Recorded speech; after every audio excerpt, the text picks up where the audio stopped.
Hello everyone. मेरा नाम है प्रफुल्ल कुमार शुक्ला और मैं अभी अभी IBPS PO का इंटरव्यू दे के बाहर आया हूँ। तो शुरू से शुरू करते हैं। मेरा इंटरव्यू लखनऊ पैनल में था और 1 बजे मेरी रिपोर्टिंग थी। हम लोग करीब 12:30 बजे के आसपास सेंटर पहुंच गए थे। उसके बाद मुझे लगता है 1:15 के आसपास रिपोर्टिंग स्टार्ट हुई और हम लोग से बोला गया कि पहले तो आप मोबाइल स्विच ऑफ कर लीजिए और ऊपर जाके हम लोग को एडमिट कार्ड सबमिट करने दें। फिर हम लोग का पहले बायोमेट्रिक हुआ, देन हम लोग का DV हुआ। तो हम लोग का यही प्लान था, क्योंकि बाकी जो बच्चे निकल रहे थे उन्होंने भी ये बात बताई थी कि जितना जल्दी आप अपना बायोमेट्रिक एंड DV करा लोगे उतनी जल्दी आपका पैनल से कॉल आ जाएगा इंटरव्यू के लिए। तो मेरा पैनल नंबर 2 था और मेरा करीब मैं चौथा या पांचवा बच्चा था अपने पैनल से जिसका बायोमेट्रिक और DV सब हो गया था। तो होते ही हम लोग को कॉल आ गई कि हम लोग को नीचे जाना है। अब मैं और मेरा फ्रेंड एक साथ ही गए थे और हम लोग के जो लिस्ट में नाम थे वो बस ऊपर नीचे ही थे।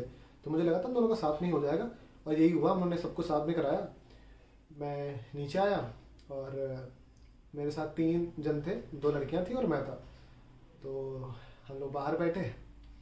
देन जो लड़की गई अंदर उसका इंटरव्यू मुझे लगता है करीब 15 से 16-17 मिनट चला। तो देख के तो हम लोग भी डर रहे थे कि भाई इतना था कि क्या पूछ रहा है, जो कि बाकी पैनल्स में क्या हो रहा था कि जितने में हम लोग का एक इंटरव्यू हो रहा था उतने में बाकी पैनल्स के 2-2 बच्चे बाहर आ रहे थे। तो देख के तो डर लग रहा था हम लोग को भी कि भाई ऐसा क्या पूछ रहे हैं। बट जब वो बाहर आई तो उसने बताया कि नहीं, कुछ बहुत ज़्यादा कठिन चीज़ें नहीं पूछ रहे हैं, वही सब पूछ रहे हैं। हाँ, कुछ कुछ क्वेश्चंस हैं जो कि बैंकिंग से रिलेटेड ही हैं, लेकिन वो लोग आंसर नहीं कर पा रहे। तो ठीक है, अब बस प्रिपेयर कि हाँ ठीक है, जो भी होगा अच्छा ही होगा। तो सबसे पहले मैं एंटर किया। मेरे एंटर करते ही उन्होंने बोला कि शुक्ला जी आप तो कानपुर से हैं।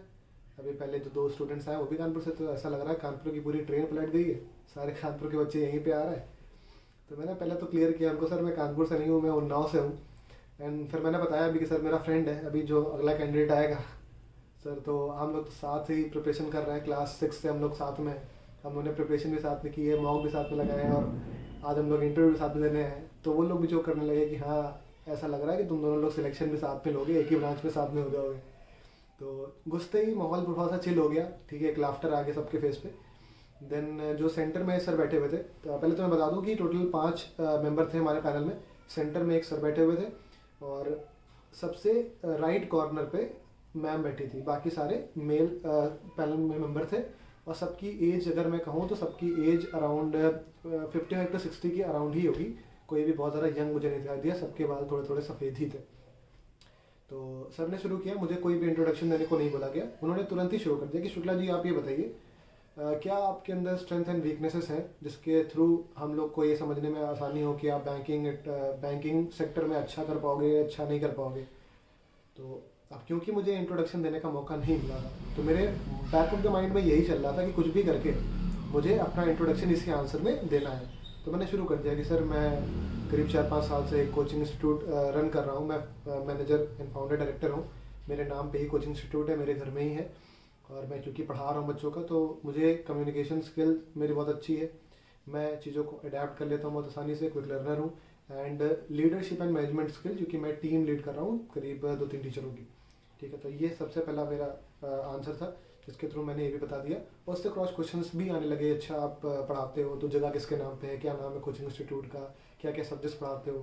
तो ये सारी बातें मैंने वहाँ पे क्लियर कर दी। ठीक है, तो फिर उन्होंने एकेडमिक्स भी देखा, अच्छा कि आप के परसेंटेज भी इतने अच्छे थे, ये है वो है।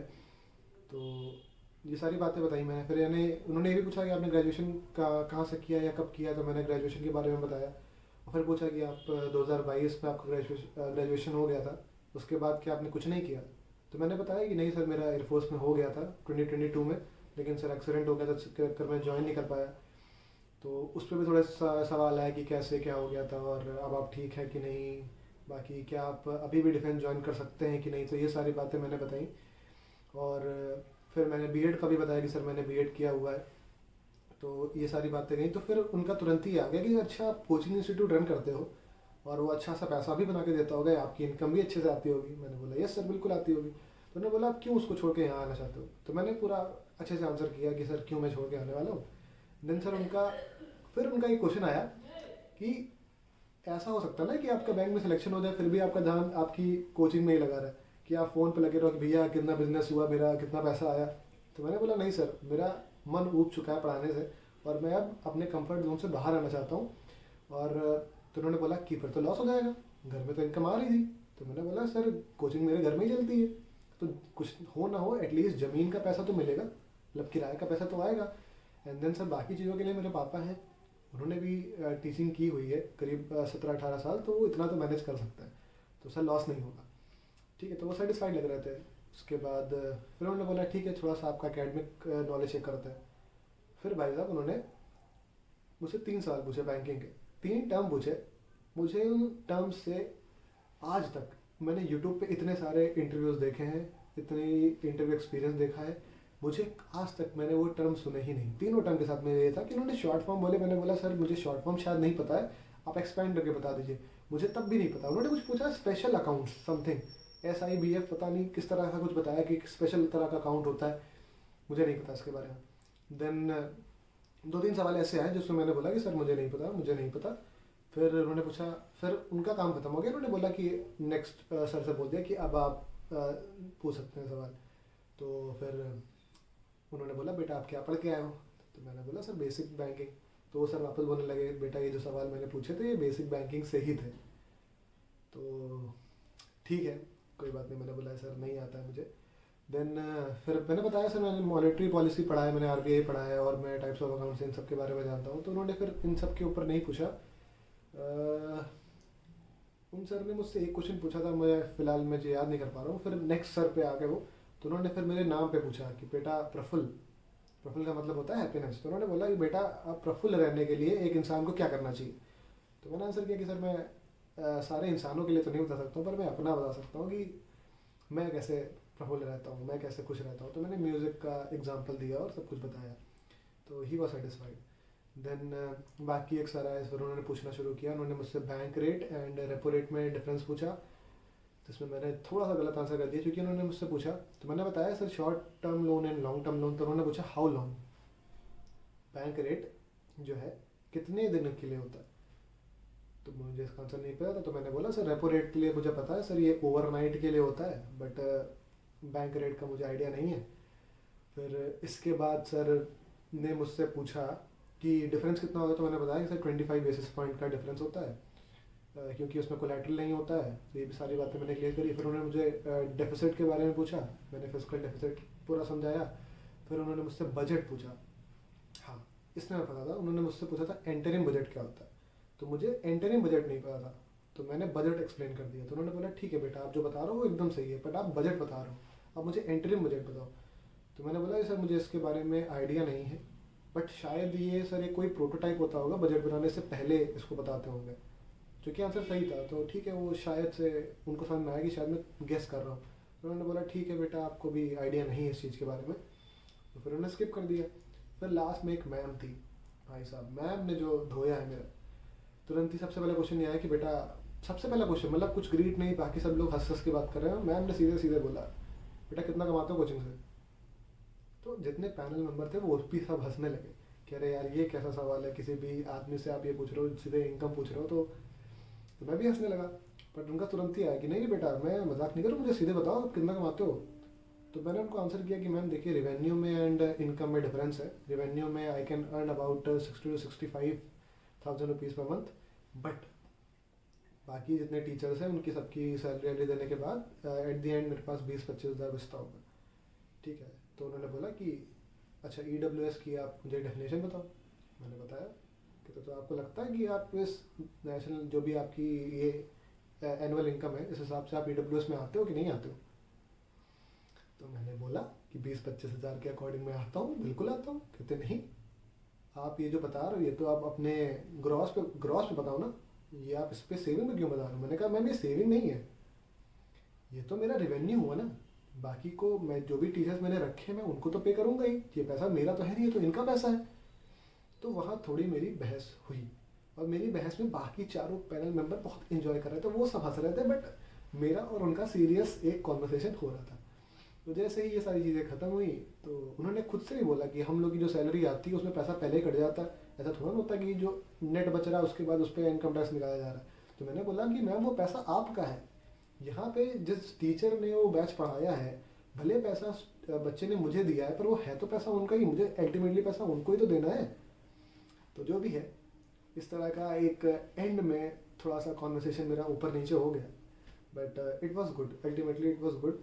हाँ, मैं 4-5 क्वेश्चन नहीं बता पाया बैंकिंग से रिलेटेड, लेकिन ठीक है, एज अ साइंस बैकग्राउंड, क्योंकि देखो अगर वो नॉर्मल चीज़ें पूछते, मैं सब कुछ पढ़ गया। अच्छा, एक हाँ, जो मैंने बताया था बीच वाले सर जो थे, उन्होंने मुझसे एनपीए के बारे में पूछा।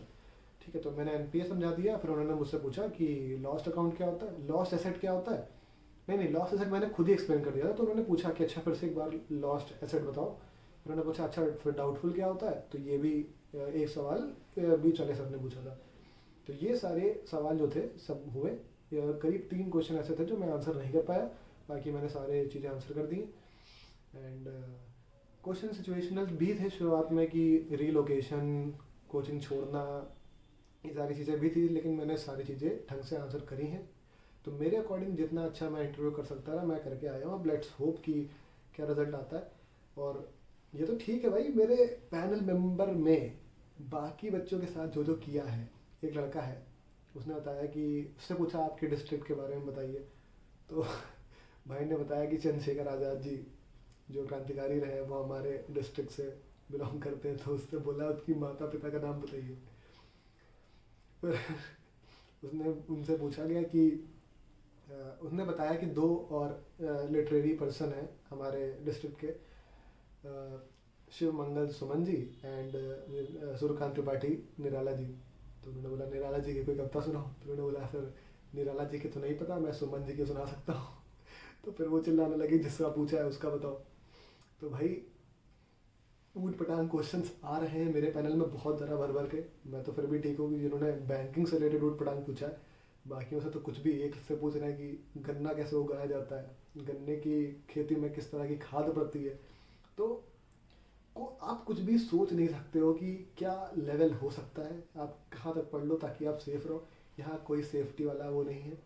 इट्स जस्ट कि आप वहाँ कैसे परफॉर्म करते हो, किस तरीके से आप प्रेशर हैंडल करते हो। बिकॉज मैं तो हंस रहा था पूरे इंटरव्यू में, हंस रहा था। ठीक है, बस केवल लास्ट वाली मैडम को छोड़ो क्योंकि उनकी टोन बहुत ख़राब थी। जैसी उनकी टोन थी उस हिसाब से मैंने रेसिप्रोकेट किया। तो गाइस ये था मेरा इंटरव्यू का समरी। आपके साथ कैसा हुआ, और अगर आपका भी लखनऊ में पैनल 2 में ही हुआ है, ठीक है, 18 तारीख को, तो आपका जो भी एक्सपीरियंस रहा है प्लीज़ कमेंट्स में शेयर करना। And let's see, let's hope for the best and take care guys.